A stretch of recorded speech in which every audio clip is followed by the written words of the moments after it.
හැමදාමත් ඉංග්‍රීසි අමාරුයි කියලා වද වෙන ඔයා LK ඉංග්‍රීසි බුක් YouTube channel එක හරහා ඉතා ලේසියෙන් ඉංග්‍රීසි ඉගෙන ගන්න කැමතිද?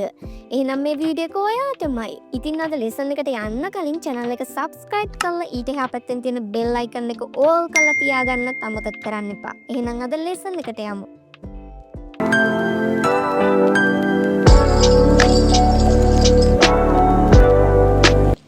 අද පාඩම ඉංග්‍රීසි භාෂාවේ ක්‍රියාපදවල ස්වරූප. Today we are going to learn verb form in English. ඔයාලට මතක ඇති සිංහල භාෂාවේදී අපි ඉගෙන ගන්නවා වර්තමාන කාල, අතීත කාල, අනාගත කාල මෙන්න මේ විදිහට කාලවලට අදාළ ක්‍රියාපදවල අවස්ථා. උදාහරණ ගත්තොත් කනවා, කෑවා, කාලා, කෑවෙමි මෙන්න මේ විදිහට ක්‍රියාපදවල අවස්ථා යොදා ගන්නවනේ. ඒ වගේම තමයි ඉංග්‍රීසි භාෂාවේදී අපිට ක්‍රියාපදවල අවස්ථා දක්නට ලැබෙනවා. So what are the verb form in English? ඉතින් අපි බලමු මොනවද මේ verb form කියලා. පළවෙනි එක base form එක present form කියලා හඳුන්වනවා, V1 කියලා හඳුන්වනවා. දෙවෙනි එක fast form එක V2 කියලා හඳුන්වනවා. තුන්වෙනි එක past participle form එක V3 කියලා හඳුන්වනවා. හතරවෙනි එක present participle form එක නැත්නම් verb plus ing නැත්නම් V4 form එක. පස්වෙනි එක third person singular form එක she, it නැත්නම් V5 form එක. මෙතනදී මම ඔයාලට අද කතා කරන්නේ මේ base form එකයි fast form එකයි past participle form එකයි කියන form තුන විතරයි. පළවෙනි එක base form එක. ක්‍රියාපදවල මූලික අවස්ථාවට නැත්නම් වර්තමාන කාල අවස්ථාවට තමයි base form එක කියලා කියන්නේ. උදාහරණ ගත්තොත් go, come, play, write. මෙන්න මේ විදිහට අපිට දකින්නට ලැබෙන හමුවන සෑම ක්‍රියාපදයක්ම තියෙන්නේ base form එකෙන්මයි.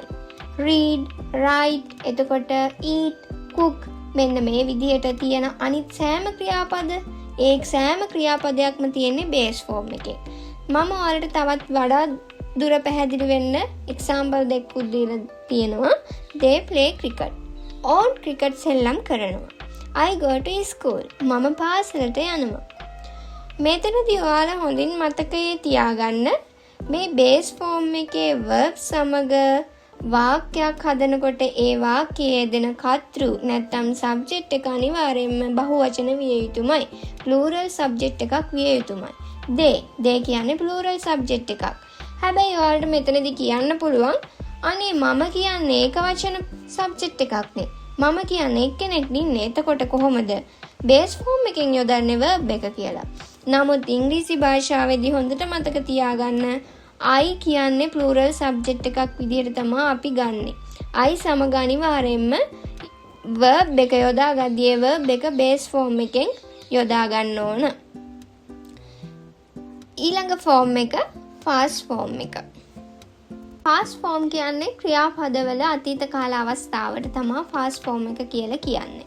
උදාහරණ විදිහට went, came, played, wrote. මෙතනදී මම වගුවක් දීලා තියෙනවා. go කියන්නේ base form එක. ඒකේ අතීත කාල ස්වරූපේ නැත්නම් past form එක වෙනවා went. go යනවා, went ගියා. come එනවා, came ආවා. play සෙල්ලම් කරනවා, played සෙල්ලම් කළා.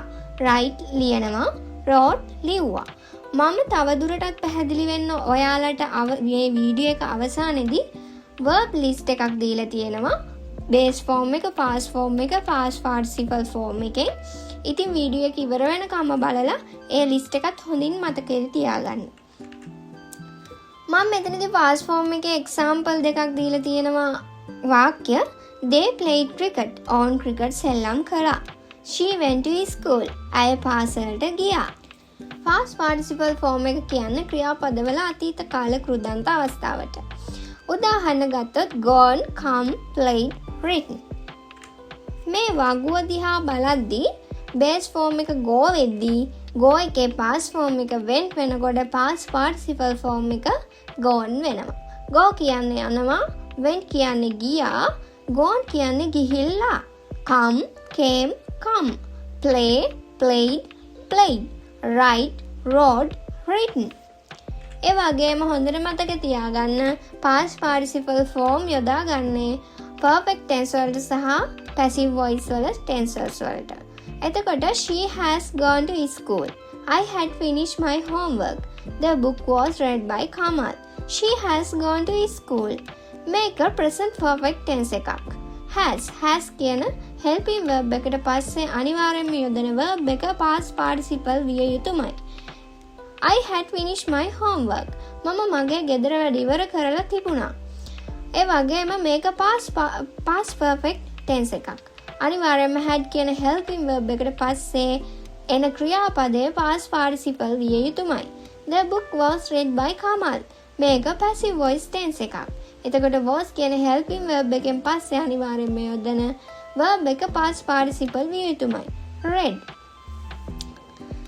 ඉතින් මේ විදියට ලෙසන් එක ඉවර වෙද්දි මම ඔයාලට බේස් ෆෝම් එක, පාස් ෆෝම් එක, පාස් පාර්ටිසිපල් ෆෝම් එකේ verb 117ක ලිස්ට් එකක් මෙන්න මේ විදියට දීලා තියෙනවා. ඉතින් මේක හොඳින් බලලා මතකේ තියාගන්න කියන ගමන් එහෙනම් හැමෝටම සුබ දවසක්.